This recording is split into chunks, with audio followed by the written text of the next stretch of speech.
ప్రధానిగా భారతదేశాన్ని ప్రపంచ పరిణామాలకు అనుగుణంగా తీర్చిదిద్దడంలో అసమానమైన ప్రతిభతో పాటు విమర్శలకు విరవని సాహసాన్ని ప్రదర్శించారు.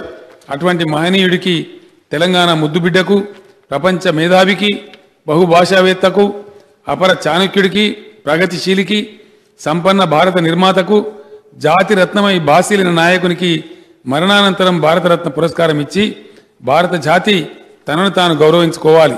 ఇప్పటికే ఆలస్యం అయింది. పివి శత జయంతి ఉత్సవాలను తెలంగాణ ప్రభుత్వం ప్రపంచవ్యాప్తంగా ఘనంగా నిర్వహిస్తున్న ఈ సందర్భంలో వచ్చే పార్లమెంట్ సమావేశాలలో భారతరత్న బిరుదు ప్రకటించడం సముచితంగా ఉంటుంది.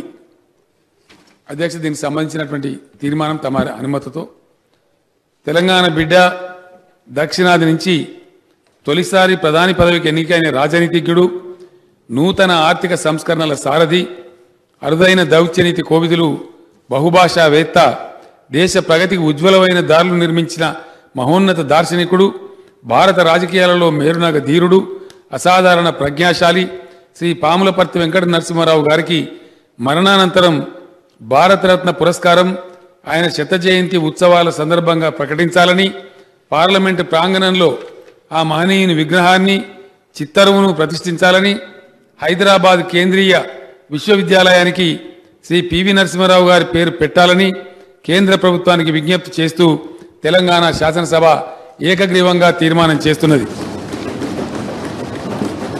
అధ్యక్ష, సభా నాయకుడిగా తమరి అనుమతితో నేను తమరికి కూడా ఒక విజ్ఞాపన చేస్తూ ఉన్నాను. పివి నరసింహారావు గారు నేను ఇందాక వివరించినట్టుగా దేశానికి, మన రాష్ట్రానికి కూడా అనేకమైన సేవలు చేశారు. సుదీర్ఘకాలం పాటు శాసనసభ్యుడిగా, మంత్రిగా, ముఖ్యమంత్రిగా, భాషావేత్తగా అనేకమైనటువంటి సేవలు అందించారు అధ్యక్ష.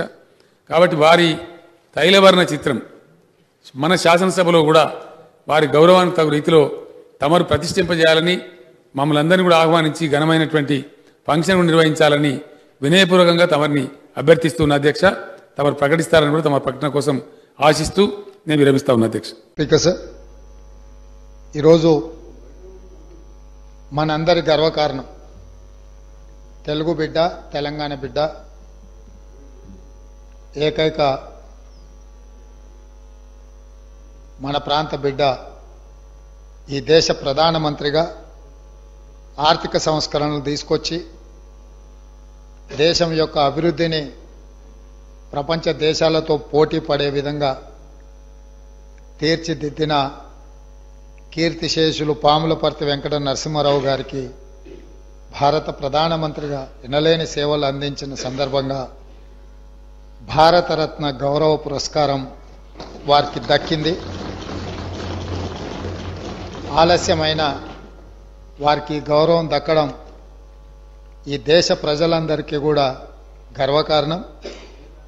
ఈ సందర్భంగా నా తరఫున, ఈ సభ తరఫున, తెలంగాణ ప్రజలందరి తరఫున వారి కుటుంబ సభ్యులకు, అభిమానులకు, అడుగడుగున వారి రాజకీయ ఎదుగుదలకు సహకరించిన కాంగ్రెస్ పార్టీ నాయకులకు, ప్రధానంగా శ్రీమతి సోనియా గాంధీ గారు వారు ప్రధానమంత్రిగా ఎన్నికవ్వడానికి, ప్రభుత్వాన్ని నడిపించడానికి సహకరించి ఆనాడు నిజాంలకు వ్యతిరేకంగా రజాకర్ల దాష్టికం మీద పోరాటం చేసి హైదరాబాద్ రాష్ట్ర విముక్తిలో అత్యంత కీలక పాత్ర పోషించిన కీర్తిశేషులు పివి నరసింహారావు గారికి భారతరత్న వచ్చిన సందర్భంగా ఈ సభంతా కరతాళ ధ్వనులతోటి వారికి, వారి కుటుంబానికి ధన్యవాదాలు చెప్పి వారి కుటుంబాన్ని మనస్ఫూర్తిగా అభినందిస్తున్నా. ఇది మనందరికీ గర్వకారణం. ఈ సభ ద్వారా వారికి అభినందనలు తెలియజేస్తున్నా అధ్యక్ష.